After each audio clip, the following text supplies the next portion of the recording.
Hello guys, welcome back. In this video tutorial, we will learn how to sum in Excel. There are different ways to sum, but the one we use is easiest. Here we have this table with some income data from January to April. Now we want to sum income in January. Click here, choose Home from tab menu. In the editing section, select AutoSum.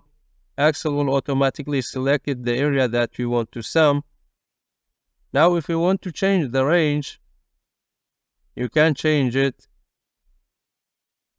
but we will gonna leave as it is. Hit enter. If you want to calculate sum for all the rest of the months, put the cursor on the bottom right, drag it till the end. It calculates for the rest of the months. We done for sum of columns. Now let us do auto sum for rows. Back to editing section, auto sum. Our sum area is marked. Press enter. Again, copy the formula to the rest by dragging down. Thanks for watching. I hope you found this video to be helpful.